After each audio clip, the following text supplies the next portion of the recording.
Hola y bienvenido a Borreolons TV. Gracias por sacar de su tiempo visitar nuestro contenido. Recuerde, por favor, suscríbase y al momento de suscribirse, súper importante, la campanita. De la misma manera, dele like, comente y comparte nuestro contenido. Si nos ve en la página de Instagram, TikTok, X, dele por favor seguir. Gracias a las personas que se han integrado y nos están siguiendo. Dele por favor comentar. Sé que hay una discusión grande relacionado a la conversación o la presentación de la Junta. Gracias por eso. Pero nada, comente, comparta, esa es la idea. Provocar eh, la discusión que nos lleve, vamos, a una reflexión, tampoco es discutir por discutir. Esta es una transmisión especial porque el día 25 de julio en Puerto Rico se celebra el Estado Libre Asociado, que para muchos es una muestra de o confirmación de la colonia. De hecho, la señora Ocasio hablaba de cuando estaba preguntándole a la Junta sobre la realidad del país y se decía que Puerto Rico era una colonia y que la Junta es una muestra de eso, lo cual es un disparate. Eso es falso. Puerto Rico no es una colonia. Mire la definición de colonia. Las colonias no tienen su propio gobierno. El gobierno es enviado por el imperio, como ocurrió en los primeros 52 años de la invasión o de la conquista, de la traición, como usted quiera llamar en la nación norteamericana. Puerto Rico es un territorio. Y eso se firmó en el 1950 cuando se aprobó la Constitución de Puerto Rico y la nación norteamericana decidió mantener la ley 600 o la ley Jones, que Puerto Rico se mantenía como un territorio. Ellos mantenían cierta injerencia relacionada a las costas de Puerto Rico y a ciertas áreas de Puerto Rico, a la flota mercantil de Puerto Rico. Tiene que ser gobierno federal. Si no es un barco del gobierno americano, pues tiene que pagar unas tarifas particulares. Pero ellos controlan eso. De hecho, amparado en eso, que lo hemos dicho anteriormente, nosotros generamos casi 25 a 30 billones de dólares al año a la nación norteamericana. Bien, muchos critican el Estado Libre Asociado. Y es fácil en el 2025, desde el punto donde nos encontramos, desde este punto de privilegio, que mirar y criticar el Estado Libre Asociado cuando usted no estuvo en ese momento histórico. Esos primeros 52 años para Puerto Rico fueron horribles. De hecho, en los años 20 y 30, Puerto Rico, los puertorriqueños emigraban en yolas para República Dominicana. Emigraban en yola para Cuba, o llegaban a República Dominicana y buscaban la manera de llegar a Cuba, porque Cuba, República Dominicana y Puerto Rico fueron bien unidas desde el siglo XIX hasta principios del siglo XX. Mire, al puertorriqueño se le llamaba el jíbaro de la montaña. La economía de Puerto Rico estaba colapsada. Puerto Rico tenía dos clases sociales. O tú eras rico o tú eras pobre, pobre, pobre. Cuando los americanos llegan a Puerto Rico, el cambio de real a dólar hizo que el pobre fuera más pobre todavía.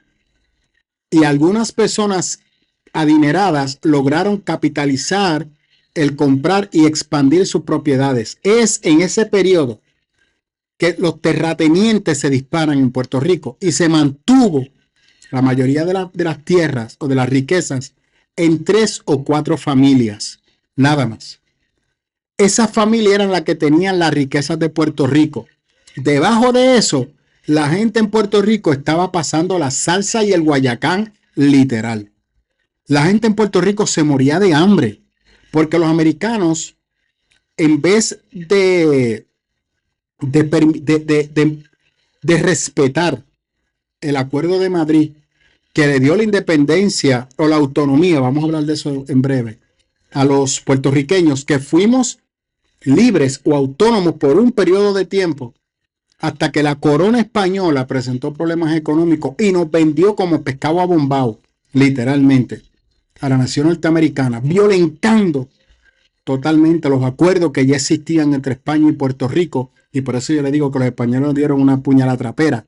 Eso cuando yo veo volver a España, usted no conoce la historia, pero eso es otro tema. Comparado en eso, los gobernadores de Puerto Rico eran nombrados en el Congreso, y la historia los redacta y los reafirma. La mayoría de estos gobernadores venían a Puerto Rico y veían esto como un castigo. Así que de esa manera era que gobernaban. No se promovía la economía, la agricultura se fue al piso,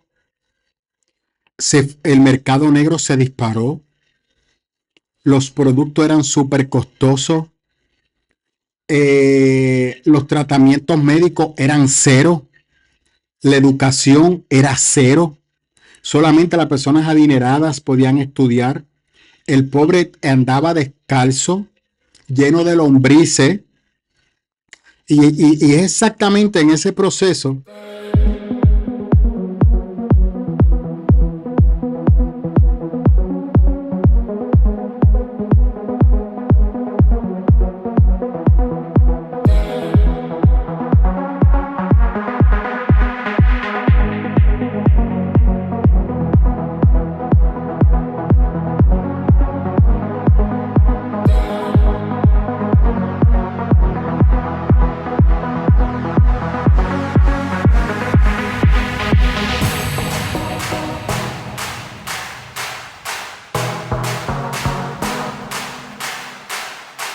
que la gente empiece a emigrar del campo a la ciudad.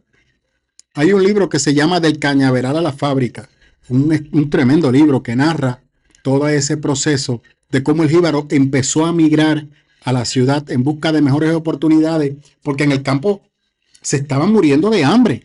Entonces usted, no, pero Boris, bueno, tú puedes buscar la manera de cómo sobrevivir con tu racimo de guineo, con tu racimo de plátano, pero cuando vas a comprar mentura o carne o proteína, no tienes dinero, el intercambio, el trueque, pero llegó un momento que ya no hay más trueque. Entonces muchos de los campesinos perdieron sus tierras producto del cambio del real al dólar, y que hay otros asuntos más ahí que no quiero entrar porque esto se complica, pero vaya y lea la historia que provocó el colapso de la economía, que ellos tuvieron que entregar sus tierras o financiarla o entregarla por 2 o 3 pesos, y ahí es que los terratenientes se enriquecen y dejan al jíbaro en la prángana, lo dejaron sin nada.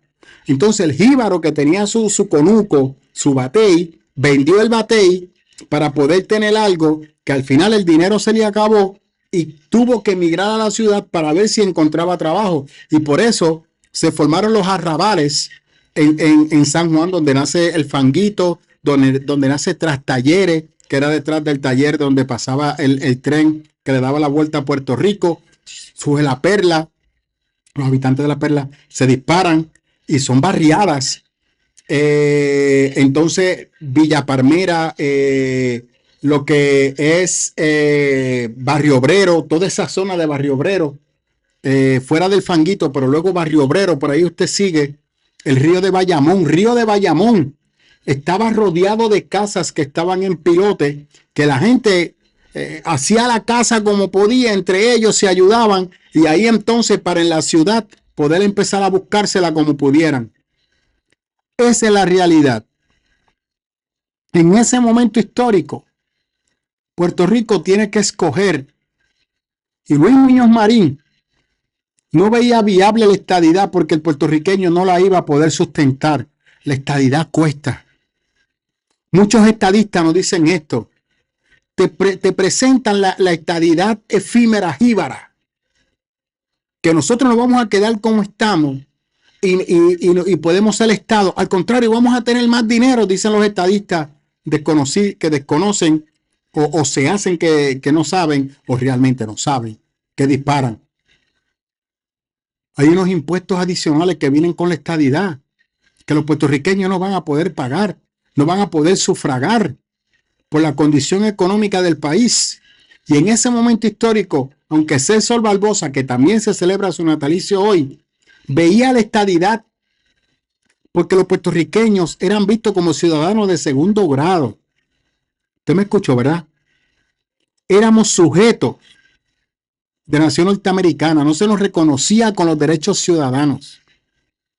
Éramos un sujeto que luego se le dio un reconocimiento a los ricos que podían moverse entre países, entre Estados Unidos y Puerto Rico. Pero al ciudadano de a pie, al descamisado, a ese no se le daba nada. Luego de la Constitución de Puerto Rico, en 1950, es que se reconoce la ciudadanía americana para todos los puertorriqueños y los que nazcan de ahí en adelante. Esa es la historia. Y aunque Celso Barbosa soñaba y presionó para la estadidad, no era viable la estadidad por el costo que iba a representar para una economía como Puerto Rico que estaba colapsada. Luis Muñoz Marín tampoco veía la autonomía como una opción, porque la situación en Puerto Rico era precaria.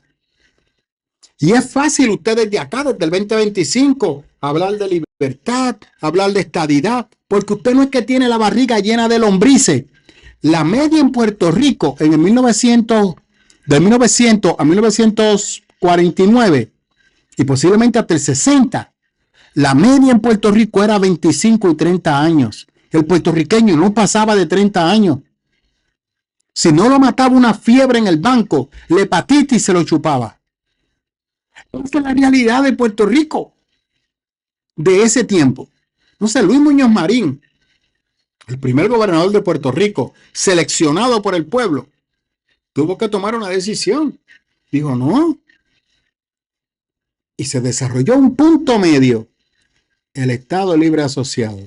Tenemos unas libertades autonómicas y los Estados Unidos mantienen la ley territorial, la ley 600.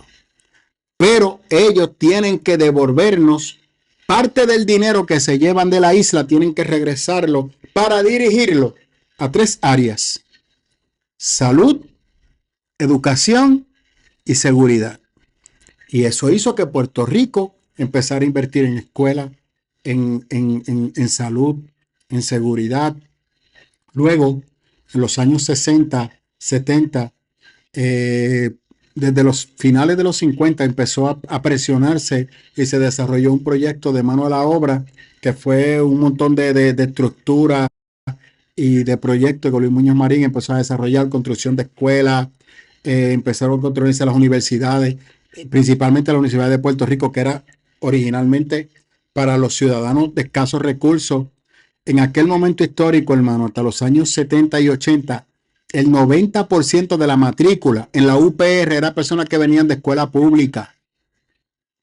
Haga la fórmula hoy para que usted se sorprenda. Entonces, la gente empezó a educarse, se hizo el Departamento de Instrucción Pública, la Autoridad de Energía Eléctrica, que en aquel momento tenía otro nombre, ahora mismo no recuerdo, que empezó a invertirse en infraestructura energética para entonces que todo el país tuviera energía. ¿Qué significa eso? Que previo a 1950 Puerto Rico estaba a oscuras, solamente ciertas ciudades tenían el servicio eléctrico, el campo no tenía electricidad. Se forma la Puerto Rico Telephone Company para que todos los puertorriqueños pudieran tener un teléfono en sus casas, y entonces se empezó a distribuir por toda la isla, se empezó a energizar todo el país y empezó una era de progreso en el país, producto de la firma del Estado Libre Asociado, y que los americanos tenían que devolver parte de ese dinero. Luego, en los años 60, principios de los 60, mediados de los 60, se logra el acuerdo de la famosa inventada 936, que hizo que la economía en Puerto Rico se catapultara y se convirtiera en un país que fue el primero en el Caribe en desarrollar una clase media que se dividía en 3: media baja, media y media alta. No eran personas ricas, pero era media alta. Eso hizo que la economía en Puerto Rico fluyera y los puertorriqueños dejaran de ser pobres para ser clase media. Por eso se hacen los caseríos, para sacar a las personas de las barriadas, para sacar a las personas del fanguito, colocarla en una vivienda intermedia, que entonces esas viviendas intermedias se movieran a lo que era un proyecto de una casa independiente, que el puertorriqueño entonces pudiese tener sus ahorros, su economía, usar su crédito a su favor para entonces poder tener una mejor calidad de vida. Ese proyecto hizo que Puerto Rico gozara con cierta autonomía y ciertas libertades. La Constitución de Puerto Rico, desde ese momento en adelante, oiga, hasta que se arrodilló Alejandro García Padilla. Alejandro García Padilla fue el primer gobernador que no defendió la Constitución de Puerto Rico. Ni los estadistas permitían que la Constitución de Puerto Rico se atropellara. Los linderes se establecieron, excepto cuando Alejandro García Padilla se arrodilló, y desde ahí la Constitución de Puerto Rico ha perdido su valor. ¿Qué les quiero decir?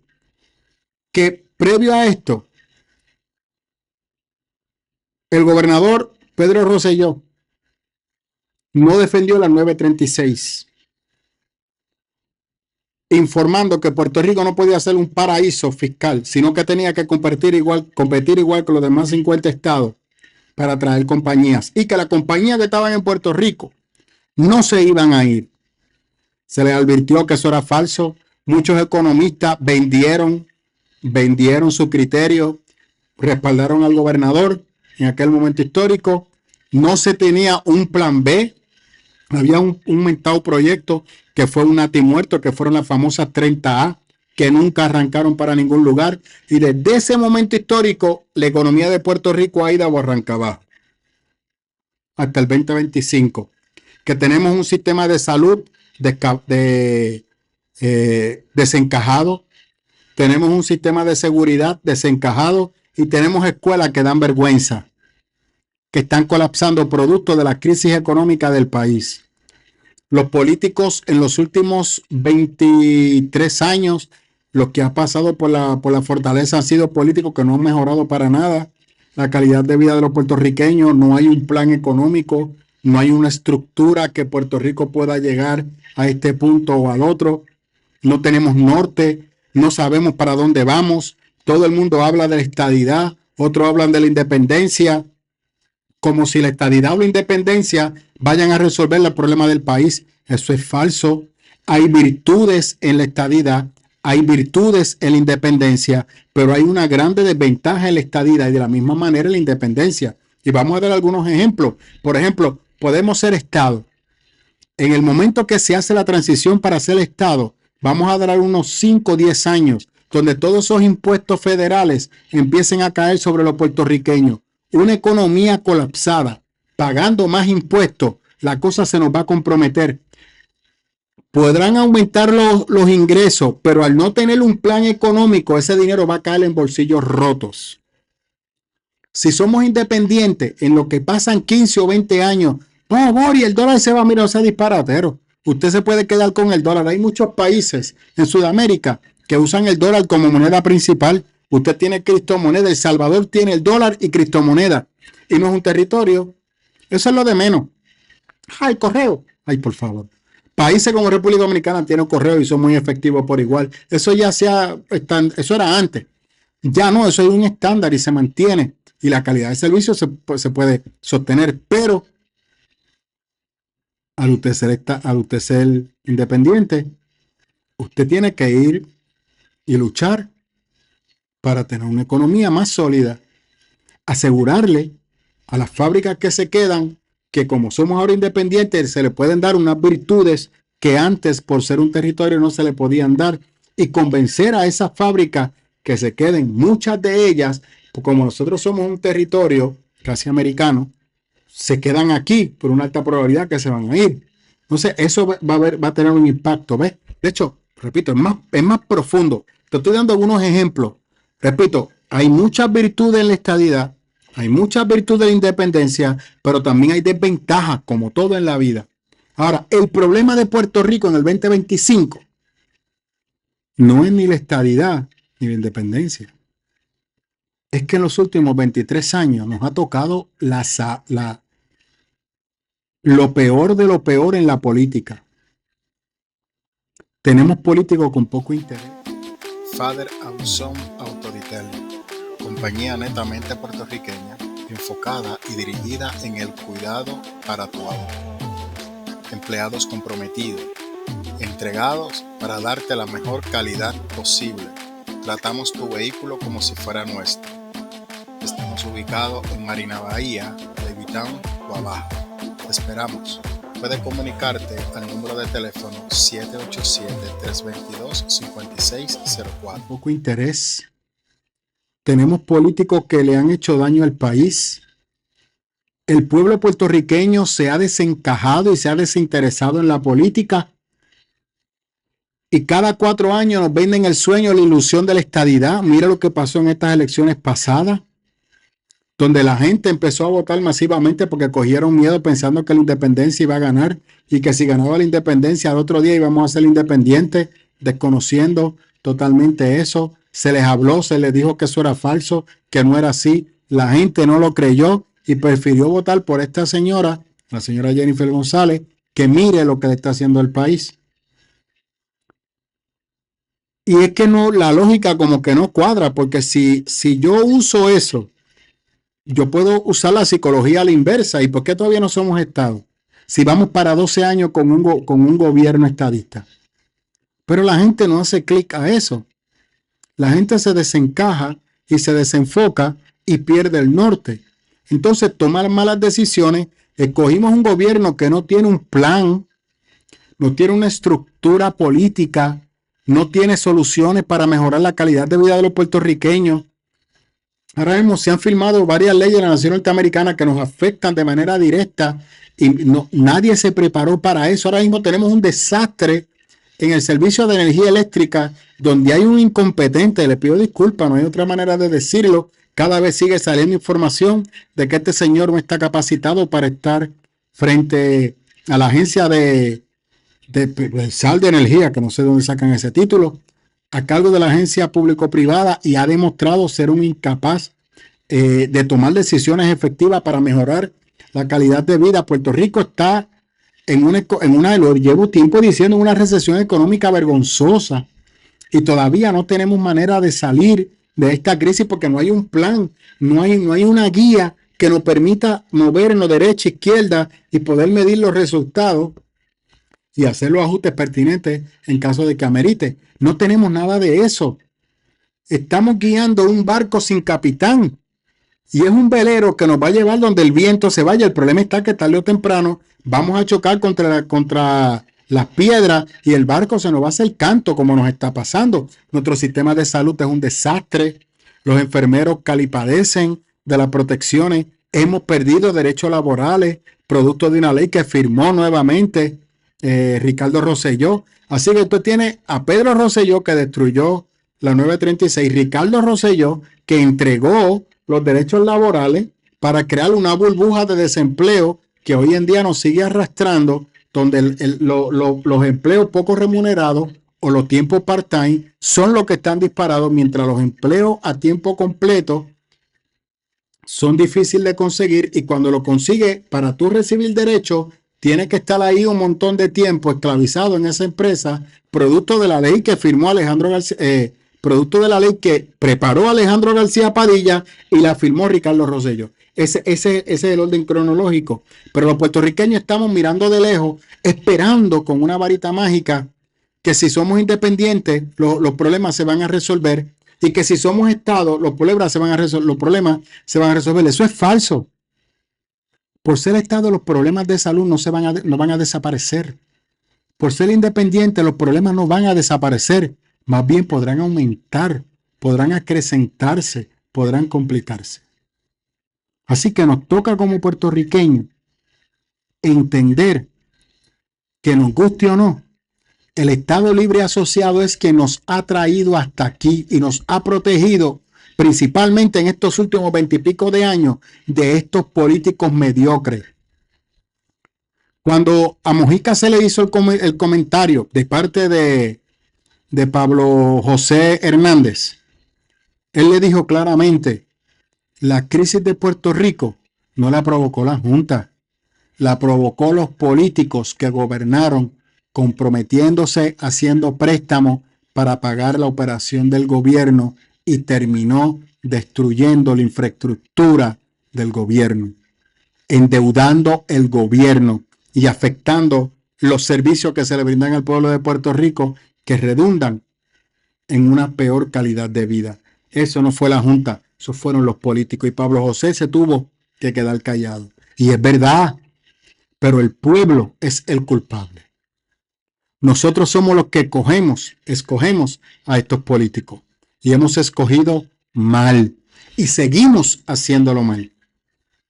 Fundamentado. Y ellos pelean y nos entretienen. Y de hecho ahora mismo sale un reportaje que los puertorriqueños han perdido interés en la política. Bueno, el segundo partido de mayor poder. Vaya a ver si usted lo ha visto. Vaya a ver qué presión están haciendo. Vaya a ver qué legislación están desarrollando para mejorar la calidad de vida de los puertorriqueños, para traer compañías que inviertan en Puerto Rico, para mejorar la escuela, atender las necesidades de los enfermeros, que claramente cuando le preguntamos a Juan del Valle, le preguntamos si el Partido Independentista se había reunido con ellos. Y la respuesta de Juan fue cero, ninguno. Nunca nos han atendido. El segundo partido con mayor voto en el país, segundo partido de mayor poder, en silencio, lo que están es cogiendo la piquita. Así no se resuelve la crisis del país. Pero usted sigue votando por lo mismo. Usted vota por miedo, no educado. Y lamentablemente eso nos está costando.